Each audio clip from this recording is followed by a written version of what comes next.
Everyone. I'm back with another video addressing some of the questions that were submitted by people who requested to join my Facebook group. So if you're interested, the link is in the description. You can join the Facebook group for support and camaraderie with other students and their families who are searching for student money, scholarships, financial aid, fellowships, so on and so forth. Okay? All right. So the matter or the concern that was submitted was about paying for college as a low income student. Now, I have addressed a similar question before, and I suggest you go to my YouTube channel and go to the lives and yeah, check it out. Check out the video. Let me show you. Um, it's right here. So here is the YouTube channel. These are all the lives that I have. It's this one, supporting low income students with scholarships and financial aid. So if you haven't checked this video out, make sure you check it out. I get into specific programs.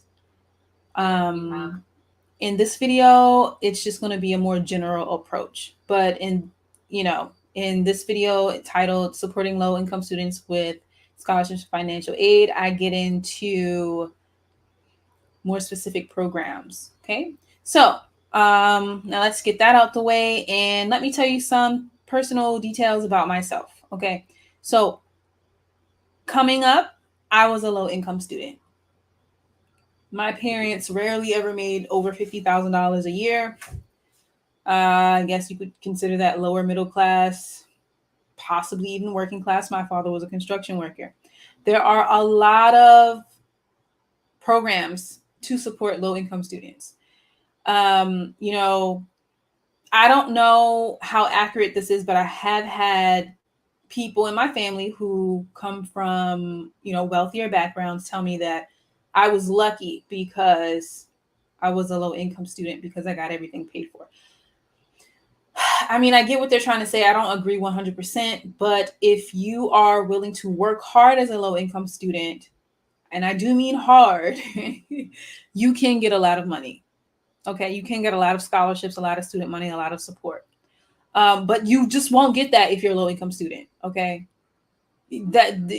being a low income student doesn't mean you're automatically going to have money fall in your lap. Okay, let's just get that out of the way. I think that's a misconception that some people may have. Okay, so there was something else I wanted to show you. Okay, first things first, if you are a low income student and you're trying to navigate the whole scholarship deal, you really need to you really, really, really need to fill out the FAFSA. Okay. And I just wanted to show you this. I want to share. I was looking for the this right here. Okay. This will be your best friend. All right. The FAFSA. Okay. So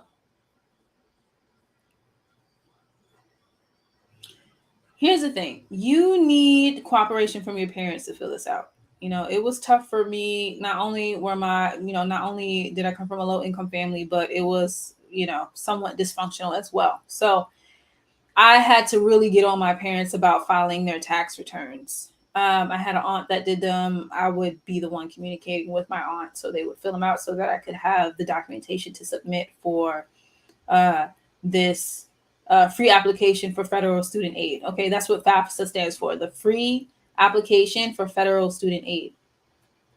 Okay, you want to fill this out. You want to go to studentaid.gov.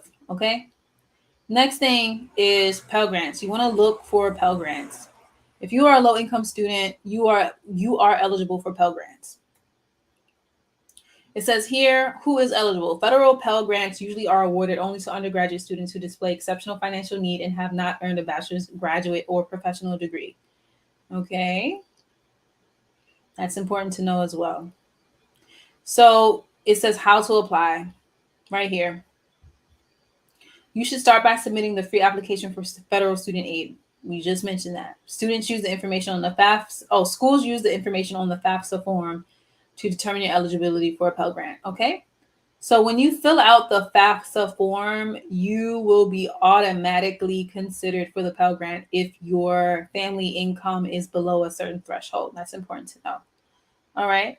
Okay. So let me remove this and let me get back to my original slide for you. Okay. So paying for college as a low income student. Now, if the traditional track doesn't work for you, say you apply to schools, you don't really get into any schools, you don't get any financial aid after filling out the FAFSA, you don't get any of those grants, what could you do? Well, you could start out at community college, okay, and then transfer. A lot of students save a ton of money doing this, and don't put up your nose. I mean, some community colleges are excellent, and actually, as a high school student, you can be taking college classes at the local community college, so you already have a head start. So you already have college credits before you even enter a higher education program, like an undergraduate program, a graduate school program, so on and so forth. You can get a head start and get credits. You can take AP classes and get a head start. You can take IB classes and take those exams, and AP classes and take those corresponding exams to get a head start. I found out that when I took my AP classes and passed those exams back in high school, that helped me graduate on time. Had I not had those credits, I would be, I would not have graduated on time. So take advantage of that. And it saves you a lot of money because you don't have to pay for those classes in college. Okay. That helps as a low income student. And in high school, if you have access to AP classes, IB classes, those CLEP exams, if you have access to that, take advantage of it. It's likely to be free for you,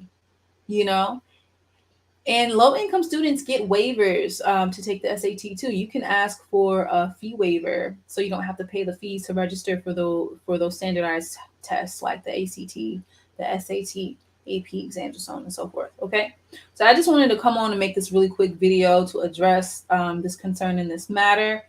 Please check out my other video; it's relevant.